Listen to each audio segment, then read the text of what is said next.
Hello दोस्तों, कैसे हैं आप लोग। स्वागत है आपका मेरी नई वीडियो में।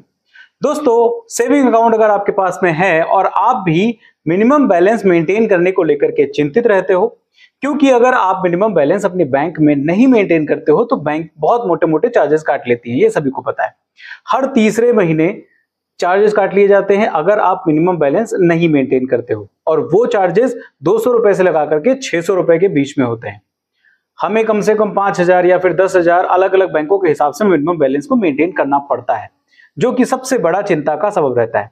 लेकिन अब एक बहुत ही बड़ी खुशखबरी आ चुकी है गवर्नमेंट की तरफ से और कुछ सरकारी बैंकों की तरफ से भी, कि अब सरकारी बैंकों में मिनिमम बैलेंस को लेकर के जो चार्जेस पहले काटे जाते थे अब वो नहीं काटे जाएंगे। बहुत ही बेहतरीन अपडेट आई हुई है। चलिए मैं आपको बताता हूं कंप्लीट जानकारी कि कौन कौन सी बैंकें हैं जिनमें ये फैसला लिया गया है, जिनमें मिनिमम बैलेंस नहीं कटेगा, और दूसरी चीज है कि आखिर क्यों ये फैसला लिया गया, उसके पीछे भी बड़ा रीजन है। नमस्कार दोस्तों, मेरा नाम है अनूप, आप देख रहे हैं टेक एंड ट्रेंड्स।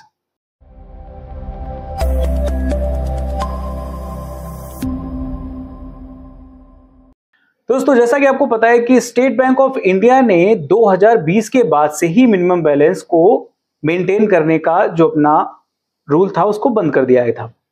लेकिन बाकी सारी बैंकें जो हैं वो अभी भी चार्जेस काटती हैं, जिसमें कुछ सरकारी बैंकें हैं जो कि 3,000 रुपए मेंटेन करने के लिए बोलती हैं, कुछ 5,000 लेके बोलती हैं, और प्राइवेट बैंकें तो ऐसी हैं जो कि 10,000 रुपए तक मेंटेन करने की बात करती हैं।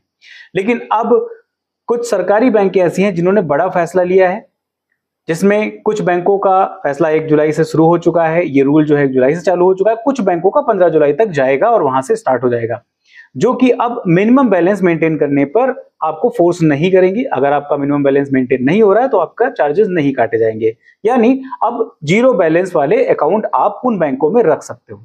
वो बैंकों में सबसे पहली बैंक है bank of Baroda. Bank of Baroda ने 1 जुलाई से इस नियम को चालू कर दिया है। अगर आप उसमें मिनिमम बैलेंस नहीं मेंटेन करते हो तो आपका पेमेंट नहीं कटेगा। जो दूसरी बैंक है वो है कैनरा बैंक। उसमें भी आपको अब मिनिमम बैलेंस मेंटेन करने की जरूरत नहीं पड़ेगी। वहीं पे पंजाब नेशनल बैंक और उसके साथ में central bank of India, bank of India, Indian bank, ये जो बैंक हैं ये भी मिनिमम बैलेंस मेंटेन करने पर अब फोर्स नहीं करेंगी। अब ये भी मिनिमम बैलेंस मेंटेन करने पर कोई भी चार्जेस नहीं लेंगी। सारी बैंकों में ऑलमोस्ट ये नियम चालू हो चुका है। तो अगर आप कुल मिलाकर के इस समय देखें तो आपके पास 6 से 7 बैंकें ऐसी हो चुकी हैं जो कि मिनिमम बैलेंस मेंटेन करने के लिए आपको फोर्स नहीं करेंगी। अगर आप मिनिमम बैलेंस मेंटेन नहीं भी करते उनके बैंक अकाउंट में तो आपको कोई भी चार्जेस नहीं देने पड़ेंगे। अब इसके पीछे कई सारे रीजंस भी हैं। सबसे पहला तो रीजन है एक जनधन अकाउंट जो गवर्नमेंट के द्वारा खोले जा रहे हैं, वो ज्यादातर इन्हीं सारे बैंकों में खोले जा रहे हैं, और गवर्नमेंट के द्वारा बहुत ही स्ट्रिक्ट रूल है कि जितने भी जनधन अकाउंट खुल रहे हैं उन पर मिनिमम बैलेंस मेंटेन करने का कोई भी नियम नहीं लागू किया जाएगा।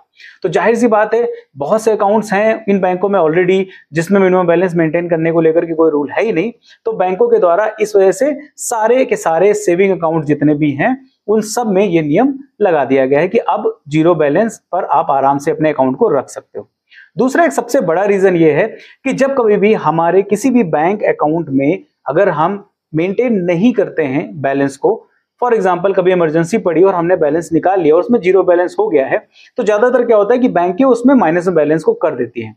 अब जैसे ये माइनस में बैलेंस जाता है तो यूजर्स क्या करते हैं, वो उसमें पैसे डालना ही बंद कर देते हैं, डिपॉजिट ही नहीं करते हैं पैसे को, और उस अकाउंट को डीएक्टिवेट टाइप का ही डाल देते हैं और बंद कर देते हैं। ये बहुत सारे केसेस आए हैं पिछले 2 सालों के अंदर, जिसकी वजह से अब मिनिमम बैलेंस अगर आपका नहीं भी मेंटेन हो रहा है तो बैंक अकाउंट उसमें पैसे नहीं काटेंगी। आपके बैंक अकाउंट में माइनस में बैलेंस नहीं जाएगा। आप आराम से बिना किसी डर के दोबारा से पैसे जमा कर सकते हो। ना ही आपका पैसा जमा करने के बाद काटा जाएगा, ना ही आपको अकाउंट में माइनस अमाउंट देखने को मिलेगा। तीसरा एक सबसे बड़ा रीजन ये है कि बैंकों में ऑलरेडी इंटरेस्ट बहुत कम मिल रहा है, जिसकी वजह से बहुत सारे जो यूजर्स हैं, जो बहुत सारे अकाउंट होल्डर्स हैं, वो बैंक अकाउंट्स में पैसे नहीं रखते। वो ज्यादातर एसआईपी या म्यूचुअल फंड्स जैसे प्लेटफॉर्म्स पे जाकर के ऐसी जगहों पे पैसे इन्वेस्टमेंट कर रहे हैं जहां पे उनको ज्यादा अच्छा प्रॉफिट मिल रहा है। अब ऐसे में बैंकों के अकाउंट में पैसे नहीं रह रहे हैं, अकाउंट तो बहुत सारे लेकिन पैसे बहुत ज्यादा नहीं रह रहे हैं। इस वजह से भी बैंकों ने सोचा कि अब इसमें मिनिमम बैलेंस वाला ये लफड़ा हटा देते हैं ताकि लोग कुछ ना कुछ बैलेंस इसमें रखें।